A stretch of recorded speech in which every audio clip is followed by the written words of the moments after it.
हमारे यहाँ की एक बहुत मशहूर पर्सनालिटी गुजरी है जिनका नाम गंगोही साहब हुआ करता था। गंगोही साहब ऐसी पर्सनालिटी थे कि अगर वो अपनी बात किसी को समझा दें तो लोगों को बात बहुत आसानी से समझ आ जाया करती थी और लोग कसम खा लेते थे कि मैं आज के बाद इस तरह का कोई काम नहीं करूंगा। तो एक बूढ़ी औरत गंगोही साहब के पास आती है अपने बच्चे को लेकर के। गंगोही साहब से कहती है कि मेरा बच्चा जो है वो गुड़ बहुत खाता है, आप अगर इसको समझा दें तो ये गुड़ खाना छोड़ देगा, वरना इसकी तबीयत गुड़ खाने की वजह से बहुत खराब हो रही है। तो गंगोही साहब ने कहा कि आज नहीं, 3 दिन के बाद लेकर के आना तो मैं समझा दूंगा।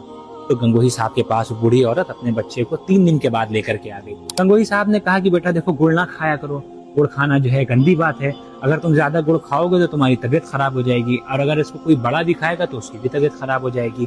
तो उस बच्चे ने ये कसम खा ली कि मैं आज के बाद गुड़ को हाथ नहीं लगाऊंगा। गंगोही साहब से उस औरत ने कहा कि अगर इतनी आसान भाषा में समझाना था तो 3 दिन पहले ही समझा देते, कि 3 दिन तक इंतजार कराने का क्या फायदा हुआ। तो गंगोही साहब ने कहा कि मैं 3 दिन पहले तक खुद ही गुड़ बहुत खाया करता था, तो सबसे पहले मैंने खुद उस पर अमल किया कि गुड़ खाना छोड़ा, और उसके बाद मेरा इस बच्चे को समझाना भी आसान हो गया और इस बच्चे का समझना भी आसान हो गया।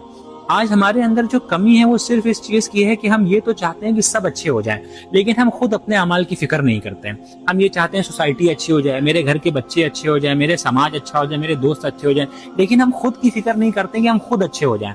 हालांकि इंसान अगर खुद कीचड़ में लिपटा हुआ है तो वो किसी को फूल की दावत कैसे दे सकता है। और एक बात ये भी है कि अगर हम बड़े कुर्बानी नहीं देंगे तो हमारे छोटे किस तरह से कुर्बानी देंगे। अल्लाह के नबी के पास एक सहाबी आया और कहा, देखिए या रसूल अल्लाह, मेरे पेट पर एक पत्थर बंधा हुआ है।